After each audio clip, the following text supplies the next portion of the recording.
All right. Well, good morning, everybody, and welcome to the Township of Georgian Bay Committee of the Whole for Tuesday, September 10th, 2024. And I'd like to call this meeting to order at 11:03. And I'm going to forego reading the land acknowledgement because I've already done one this morning. And I'm going to ask council if they have any declarations of pecuniary interest or conflict of interest with regards to the report we will be receiving.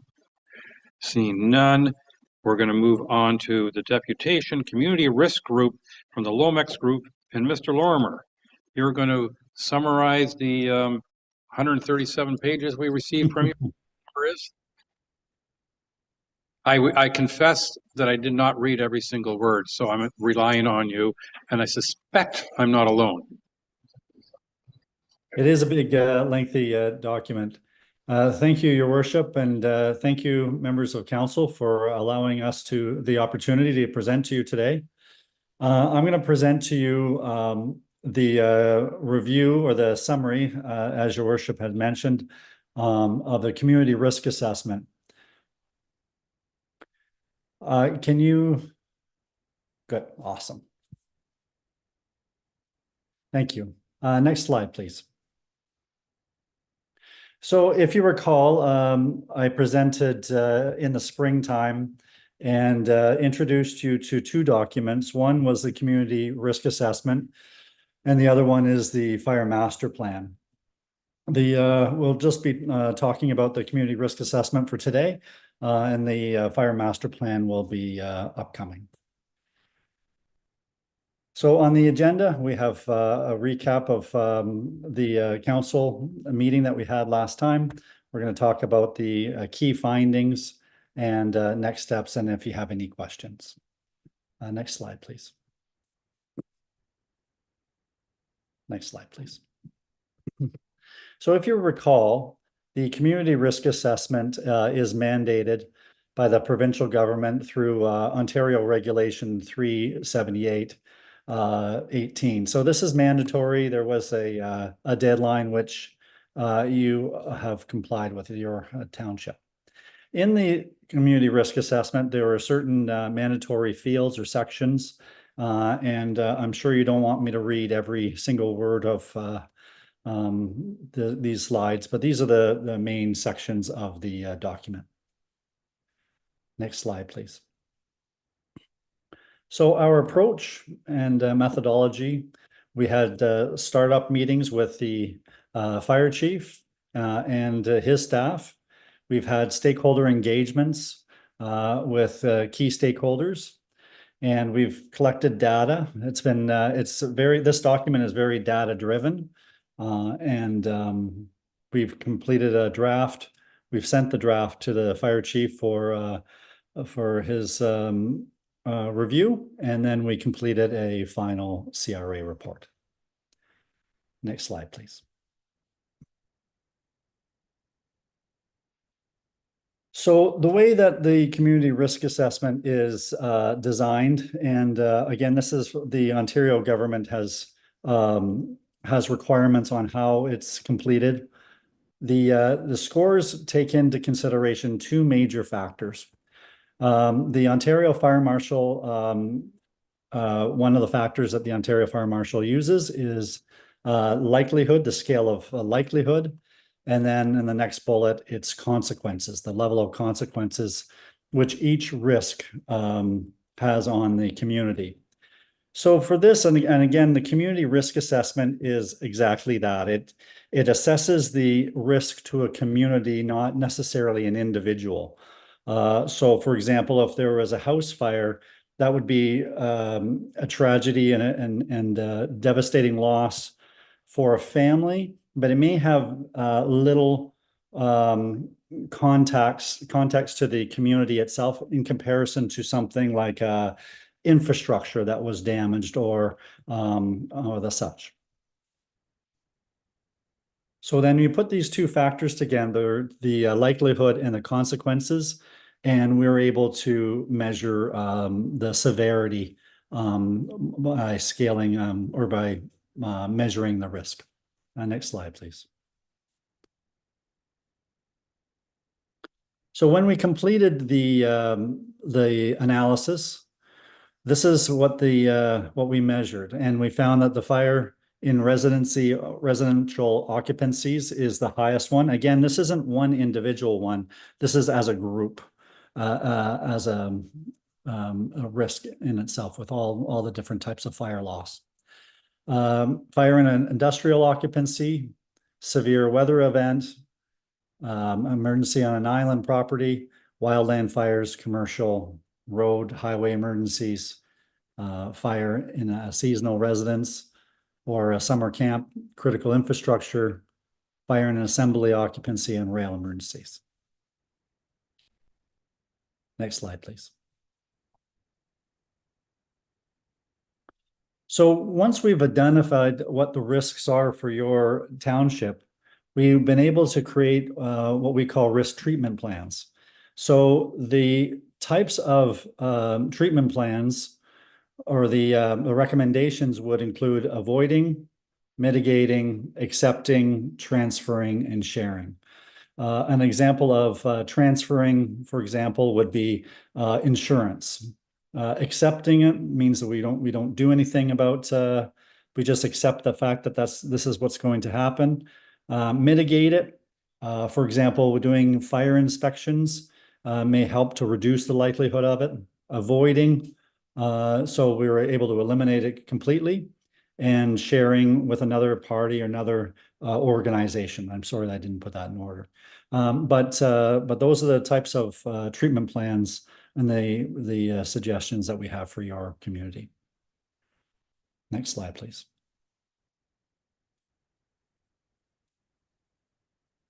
So the first one, if you go back to that summary that we showed a few slides earlier, the number one risk, again, based on historical data, is your fire in residential occupancies. So the number one risk treatment plan is to mitigate it. So there are certain steps that we can take to help mitigate fire in a residential occupancy. So we could implement a council-approved fire prevention policy for the fire department to follow.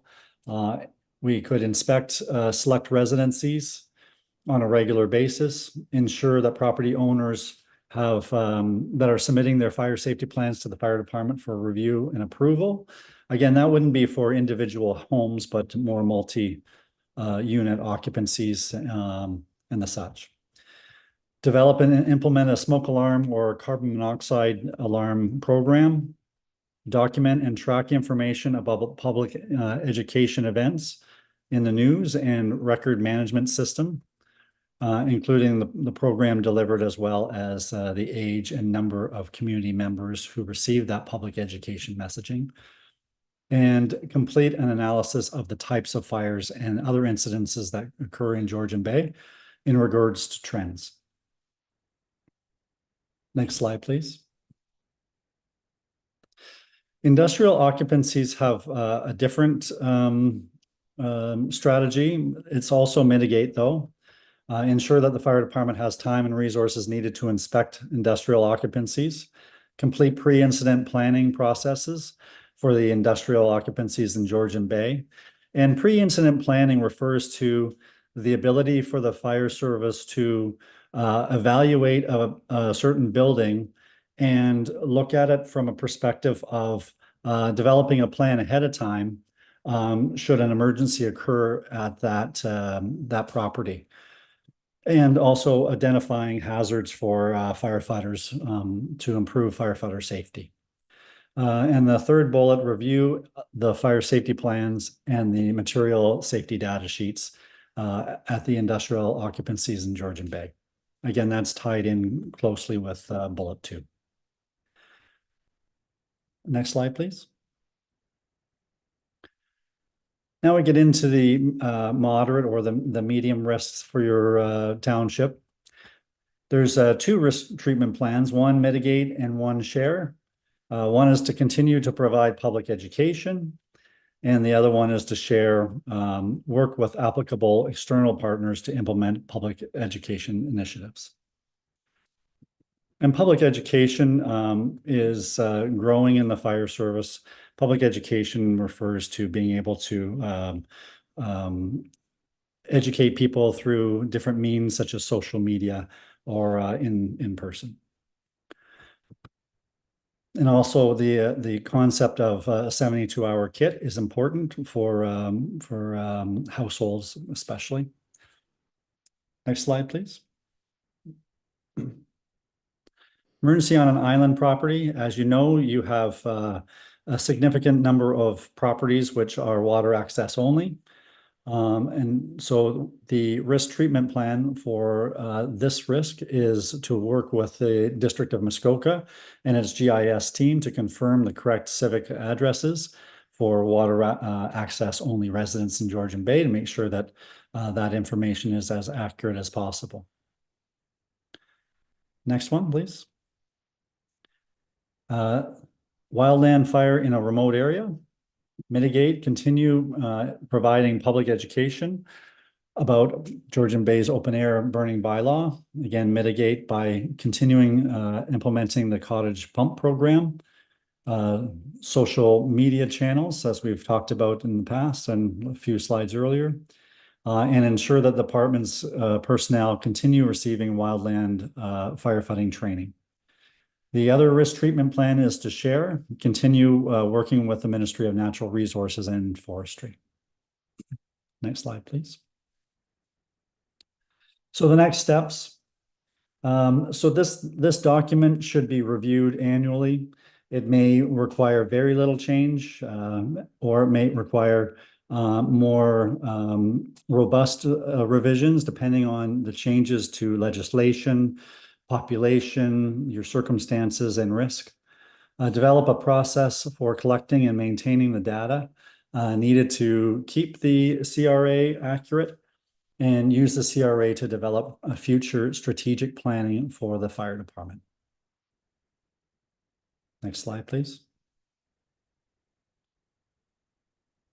Your worship, bring it back to you and I'll take any questions. Thank you very much. A scorecard on where our fire chief is going to be busiest in the coming year, I suppose is one way of looking at this. You know, you'd be surprised, or you can probably see it, how many hands are popping up. So I'm not going to stall. I'm going to go straight to Councillor Predko. Thank you, and through you, Chair. Thanks for the report. It's very interesting and very enlightening, and I think a good comprehensive overview of the risks that are in our township and the issues that have to be dealt with by Chief Van Dam and our fire department. My question is to do with the ranking and the scoring of the risk matrix. And in the report on page 75, which is page 82 of the PDF, there's a chart with the different risks and the different risk scores and the overall risk level. And I think what must be missing is the likelihood parameter on here, because as I'm looking at it, just from my observation, fire and residential occupancy is top #1 high, and as discussed in the report. And then farther down at the bottom of moderate, we have fire at seasonal residence or summer camp. And I'm surprised by the different level of total risk score, since we have a much higher number of seasonal residences than we do inland residences. And I'm just wondering how the score for a fire at a seasonal residence is 2/3 the risk score of a residential occupied residence. Thank you. And I guess that's Bill. If you don't mind taking that question, I'd appreciate it. Certainly. I'm just looking at it. I'm looking on that page now for the risk matrix. It's likelihood and also past frequency. So there's likelihood and consequences. The likelihood may have been low. at this moment, I'd have to do some research to find out, where the data came from, and I'm at a disadvantage to be able to say, well, we looked at the documents from, A, B, and C to come up with this, but this is the data that we've been provided. And I see what you're saying about the number of properties that are because of the frequency. I understand your question. It's also summer camp as well. Summer camp may have had an impact on, if you put in those two categories together, about the frequency, and the consequences are the same. I'm just looking at it now. But yeah, I would have to look up the documents about where we got our data from. But I would, if I had to make an educated guess, the combination of the summer camp and the residencies had an impact on that. Okay. In saying that, if I may, the residences also can be water access only properties as well. Residential occupancies there you do have quite a few of people that live on the water, and you have people that are I guess for a community, this is a community risk assessment. This isn't saying that you are going to that the likelihood of a fire is going to occur less in a seasonal residence. If, let's say, I'm not going to say it's 50-50, but let's say it's 50-50. Yes, you're right about the number of or the risk of it, but this is a community risk assessment. And so again, as I mentioned earlier about a house fire is devastating, and I'm in the fire service. I'm not minimizing the damage and the consequence of a house fire, but from a community risk assessment, the loss of a seasonal residence is less than in your community than a residential one, if that makes sense. Because this is looking at it from the fire master plan. Maybe we can revisit it at that time, because that will be a different issue about how we provide services. This is a community risk assessment. How does these situations impact the community? And so that's probably, now I've had time to think about it, that's probably where this is coming from a community risk assessment perspective. Okay, thank you for the context. We are a unique community, but that's the one thing that stuck out in the report for me. Thank you. Thank you. Councillor Hazelton. Thank you. Before we leave that page 83, could you help us understand, it's clearly not a numerical add to get across the grid to the total risk score. Where do all those total risk score numbers come from? Through the chair. Sorry, is the math not adding up? No way. It's not even close. So a risk score of 68, for example, for fire at seasonal residence or camp, if you add the numbers up, I don't know, you're half of that. If you read a couple paragraphs above, you take the likelihood score times the consequence score, you get the total risk score. Okay. Thank you for that. It took me a while to figure it out. Well, I wasn't focused on that page when I was wanting to talk, but since we were on it, I thought I would jump on it. So one of the things you started off by saying, this is a data report, and being a guy who loves data, I also like data accuracy. And so if we go to page 17 of the package, which is page 9 of your report, I would suggest that those communities that you've listed there really are not the communities of our township. In fact, some of them are not even communities. So I would welcome the opportunity of getting accuracy and clarity on and correcting those things. If we go to page 24 of your report, of the package, which is 16 of your report, you do talk about an abundance of water and islands that surround the township. Yeah, we have maybe 20 marinas, but I think that given that more than 50% of the properties in our township are water-only access, there probably should be some narrative and description that covers that key element, which is a unique characteristic of the township. And then farther down, you got remote access areas. We don't have 22,000 seasonal residences that are recognized as four-season properties. So that sentence is, factually wrong. We probably want to take a look at it and get it corrected because it's way off the mark. And I mean, if you kind of bear with me a little bit, I'm going to go through a few more pages where I think we need to, if we're going to have a document like this, let's make sure the data is accurate. And so, for example, on page 28 of the package, page 20 of your report, you talk about Group C residential occupancy. Once again, I'm assuming residential occupancy would be buildings, structures, or whatever. And I don't think that number accurately reflects even the properties, let alone the buildings in our township. So I would ask for some clarity on that. Then I went down to page 33 of the package, page 25 of your report. And once again, we've got, I think we need to get the data correct here. We've got single detached dwellings. Maybe that's right.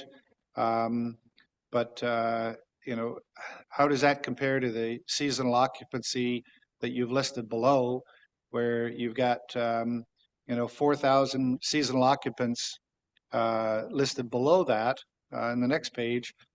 But in fairness, the data that we have from the district is we're up around 18 or 20,000 seasonal occupancy. So, I mean, I don't want to belabor the point here, but I've got 10 pages that we have very significant data inaccuracies in this report. And I think if we're going to accept this report for the township, I think we need to spend some time to get the data right so that anybody reading it will be accurate, if you will, in looking at it. And let me see here, 47. There's I guess one of the things that I winced at when I was looking at this was there seemed to be a comment about somewhere in the report. I can't think exactly where it is. You were talking about the risk and the risk of age and not being able to get to a safe place or whatever. Getting in and out of a boat adds complications beyond the norm, and I'm not sure that the report effectively reflects that. And we had a situation very recently where one of our counselors had a family member who needed assistance, and they couldn't get him in and out of a boat. And I'm not sure that those kinds of risks are kind of baked in and understood in this report. So I'll pause there and just ask if there is a way that we can work to get this, first of all, the data correct, and that correction in the data may actually impact some of the assumptions that you've made. Thank you. I can go to Chief Van Dam first, and then Mr. Lorimer perhaps afterwards. So I'll help you out here, Bill.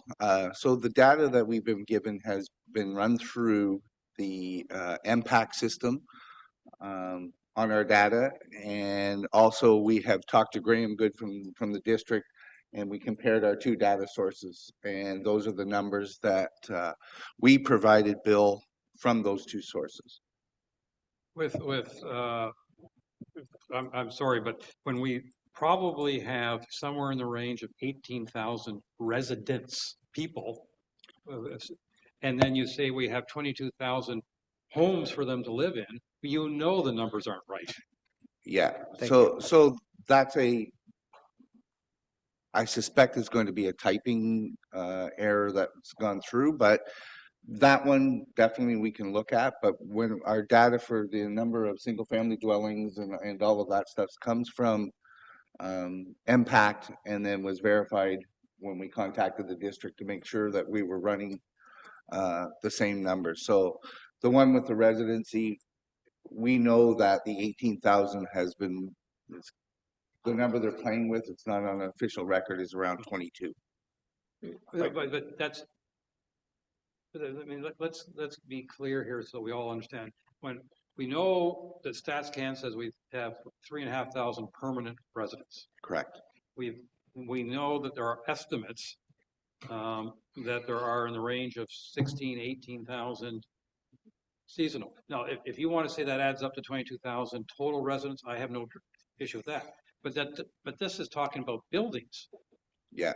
No, it'll be I'll go through it again, and Council Hazelton, if you don't mind, if you just give me all your points that you feel that there's some data, then I will go through them to ensure that it is accurate by what we have. Okay, I appreciate that. And I think one of the things that is hugely impacted by this, we have accurate data from the district. We have data from MPAC and Census Canada, et cetera. But then we move into, for example, on page 48 of the package where we talk about age.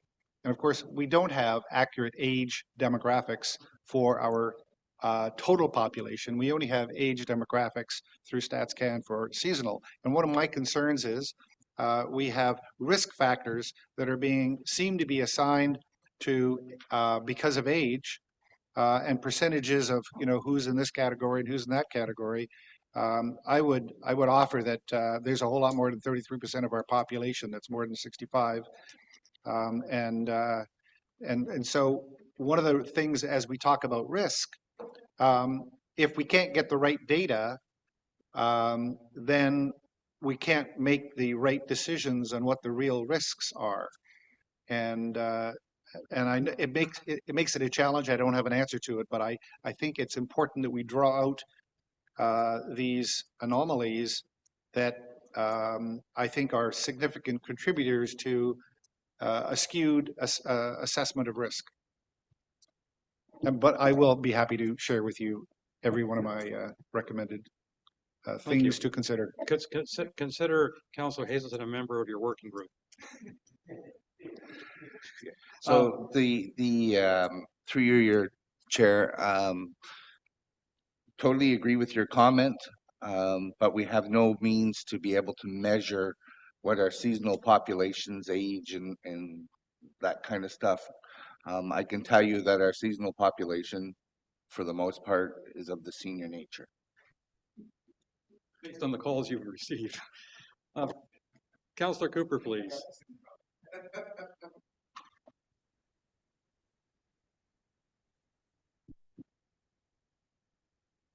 Thank you, Mayor, and I take offense to that. But anyway,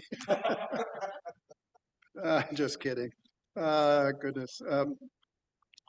I'll try not to repeat too much of what has been said here because I wanted really to get one other minor point here as well. But I was kind of blown away by some of the stats here because I think there needs to be some serious work on this. I've paid attention to these numbers over the years for a variety of reasons, starting with the ward boundary review we had going back some time. But the truth of the matter is the numbers haven't changed a whole lot except for our permanent population. Our seasonal population has been pretty consistent for going back to that period when we did the ward boundary review by Dr. Robert Williams. So there is data available. And by the way, this is data that was put together partially by Watson and Associates, who are economists, and they do work for the District of Muskoka. So the stats that we have of around 16 to 16,500 seasonal residents is pretty consistent. We, at the time, had 24 or 2,500 permanent residents. That number's gone up by 1,000, but it's pretty consistent information, and I just wanted to point that out. But there's some other pieces here that I including on page 9, the communities. Most, not all, but a good number of these communities, so to speak, are not communities. They're not at all. So that needs a lot of work. Franceville isn't a community. It's a rundown old hotel. And there's maybe a couple of cottages there, just as an example, but I could go on and on. There's Go Home Bay, there's Go Home North, there's Go Home South, then there's Go Home Lake. So there's a lot of Go Homes. that are, some of them are pretty big communities. I don't see in here 6 Mile Lake, very large community. It's not showing on this list. Wood Landing, I think it's supposed to, Woods Landing, is a marina that I go to with, I think, 60 or 70 slips, a tiny marina, and one resident. So it's just missing a lot of pieces here that would be useful to, correct, because I think if we're going to get data out there, no matter what we're doing, whether it's planning or this kind of document, I think we need to, as a council and as a staff, work on getting a story as to who we are and what we are. And I don't think we've got that nailed here very much. To give you some ideas in terms of numbers, I know that there's about 2,750 water access properties in our township. That's pretty close to 2,000 on coastal Georgian Bay, 750 inland. Those are the numbers that we've used, which is about 50% exactly of the 5,500 households that we have in the township. So those data points aren't very far off. I might be off by 50 or 100, but not much more. So I wanted to raise that. The other thing I wanted to raise is the sort of moderate risk associated, I think it said, by sort of wildfire or forest fire, I would call it. And we haven't had anything to sort of point to recently, except, and this is a test for the rest of council, because I can't remember the name of the area, but there's an area north of Parry Sound where there was a huge forest fire. What's the name? Henley, it's a Henley fire. The Henley fire. And it went on for months. Yeah. And it was thousands of acres. So I think it's important to say, hey, that could happen here. And so we need to be aware that Henley fire is an example to us to be really careful. Thank goodness we've got, in a way, a lot of residences out there that do have fire pumps that may get to that forest before it becomes a Henley. And one of the problems with Henley was there was hardly anybody there in terms of residents. And frankly, the fire, as I remember, was started because of a construction fire to do with the towers for or wind farm. And so thankfully, at least we have people in our communities that will go out and fight some of these fires, including, I know there was one just down from Councillor Jarvis's on Bosley Island. So there are ways to deal with, or just north of Bosley Island, to deal with the risk. But I think it is a risk. And as I thought I saw in the report that it was sort of moderate, I would say it's higher than moderate, given what we saw at Henley. So thank you. Thank you. Chief Van Dam. Through you, Chair, to Councillor Cooper, this is why we review this every year, is that so as you have a fire, that risk climbs up. So this year, right, we've had one bushfire this year, so your risk is low. As it happens, I think it was about 4 or 5 years during the Henley fire, we fought a number of fires and our risk was a lot higher. That's why this is under so today we're at a moderate. We have an incident or two. We're getting fire starts. That kicks it up, that it becomes a different risk, and then we have to look at it. Okay. In the meantime, I can share data with you. Absolutely. Okay. Thanks. Yeah, I can't believe this year that you've never gone off the moderate risk for fires all season. That has to be a record. It has been, and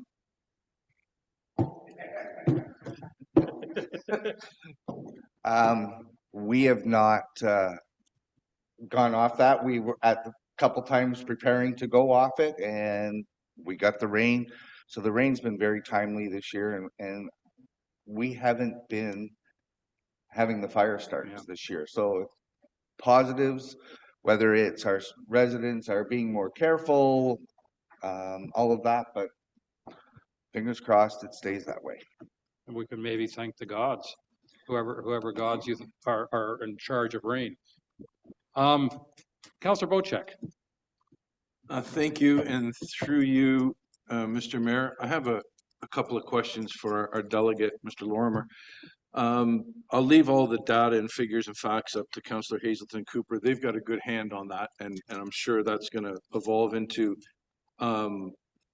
once the numbers are figured out, it'll end up in a different end result to the report as it stands today. One of my main concerns has got nothing to do with numbers whatsoever, but does have to do with the Henley fire. We have a population in Honey Harbor and other areas in our township where there is only one access road in or out. So if there was a forest fire heading west on Honey Harbor Road, the people south of South Bay Road would be trapped. There's no other way out. And I know the District of Muskoka is looking very closely at this, and you had mentioned that you had worked with the District of Muskoka during this report. And my only question to you is, was there thought put to entrapment due to forest fires and only having a single access point out? And if that access point is stopped or blocked, then everybody that can't get out is in serious trouble.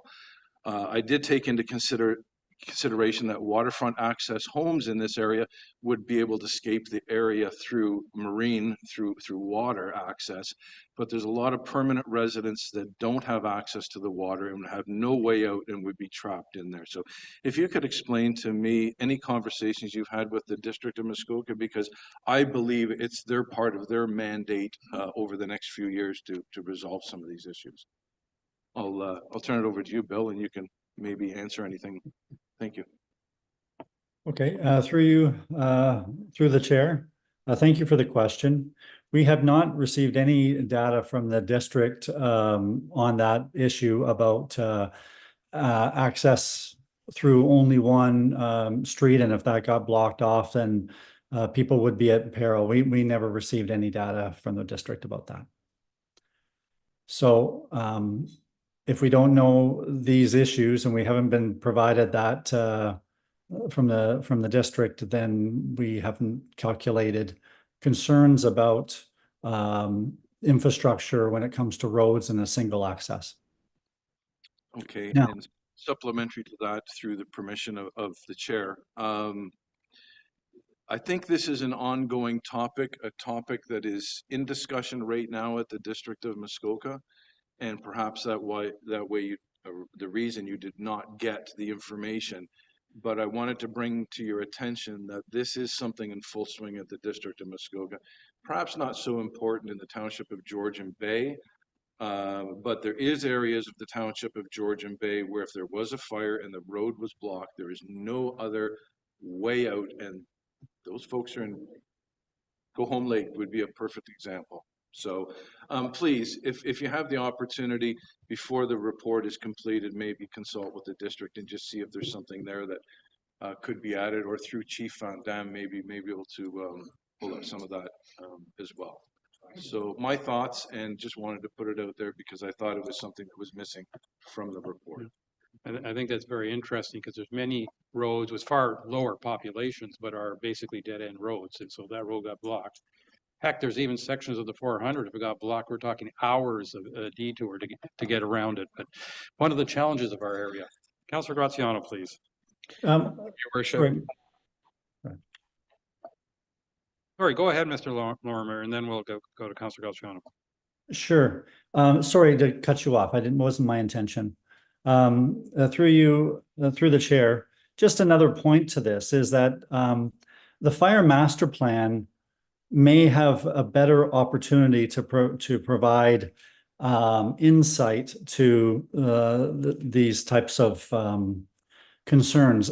Again, the community risk assessment is meant to identify risks to the community outright through the data, where the fire master plan may be able to make recommendations, to your point, to be able to say, we need to have more conversations with the district. Maybe there needs to be investment in infrastructure for different roads, different means of escape plans, by all means. So again, maybe the document that should be addressing more of the specific recommendations, maybe the fire master plan. So I just wanted to add that point, and we may be, yeah, might be better addressed in the fire master plan.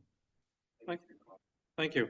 Councilor Graziano, please. Thank you, Your Worship. Excuse me. And on that note, I think a message or a comment to our chief with regards to the fire master plan. I think a review for Oak Bay, specifically the Marina Towns and the Woodlands, would likely be in order as well, given that there's only one exit for, I think there's now over 60 total properties. And if anything were to happen there, you know, I think that's one road, one small road coming out. So we may need to look at that. Thanks. Chief Undum. Through you, the chair, to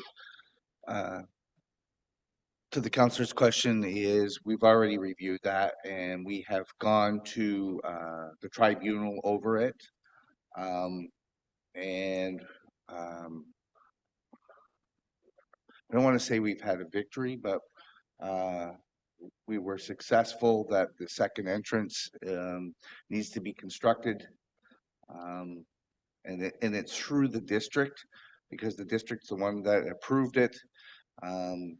So there's an entrance that's going to be built past the golf course, and a third entrance, an emergency access entrance, will be coming from some of the new development going in past those marina towns. Thank you. Lot of interesting information, and I appreciate the Councillor Hazelton bringing up the data points along with Councillor Cooper, because I think that is important going forward. And Councillor Bocek, your hand went up and down and up and down. Is it up? You are. Comment is to Chief Van Dam about the additional access points or access points from Oak Bay community. 8 years ago, it was scheduled for a second entrance to be opened from Willow Lanes Road, which is a township-owned road, into the parking lot of the Oak Bay Clubhouse. That's been 8 years now, and that was deemed to be an important part of the survey as a second exit, and we still haven't been able to get the developer to complete that road, whether it's going to be assumed by the township or not. I'm just wondering how we can get this done. I know Councillor Wianco worked on this for years and years and years, and it's just gotten nowhere. And we're drifting off topic, so Oh, I'll allow a quick okay, answer, thank but you. let's not go down that road too far. Chief, we're talking about secondary roads to add a security exit. 8 years later, we still don't have it there. Can you explain why? And is it going to take 8 years to get something else done over in that community? Through your worship, I can tell you that Oak Bay decided that they did not want to build that secondary access and took us to the OMB or to the OLT on this. Myself and our lawyer, Peter Pickfield, we created a document and an argument, and we have agreed settlements of it. So it is tied in now with building permits. I do believe that once they start to go for some additional building permits here, they have to start it. I know, and our director of public works and that can verify this. They've put plans forward to the director to approve design. We've tried to address some of the other issues of parking as part of this, and I think we were fairly successful with our award, shall we say, from the OLT. So it would really be an operations from here forward. It would be something that operations would have to set up, get quotes and whatever. Yeah, it's in the process with Brad currently. Okay, thank you. Okay. Any other comments on this report? And I believe that we are receiving this report, but we don't need a motion because it's in Cal. Is that correct? Or do we? No, because It's a, okay, I thought it was a deputation. Okay. Mr. Lorimer, thank you very much. We appreciate all the work you've done, and I'm sure between you and Chief Undum and the data being provided by Councillor Hazelton, you can do the, I'll call it the fine tuning of that report. But I greatly appreciate that we need this background study, and looking forward to the fire master plan that's will be coming forth at some point. Because that's what this is to inform, if I understand it correctly. Even though I think I'd rather call it the fire and emergency services plan, given that that's a lot of what you do, is not putting out fires, but providing emergency services. And anyway, with that, I'm going to say thank you very much. We greatly appreciate it. And I also appreciate you accommodating us, coming to join us earlier in this meeting, because the earlier meeting went faster than was initially predicted. Well, thank you for having me, Council. Thank you. All right, Council. This is going to be a tough one. Moved by Councillor Bochek, seconded by Councillor Hazelton. Be it resolved that the Committee of the Whole does now adjourn at 11:49 a.m.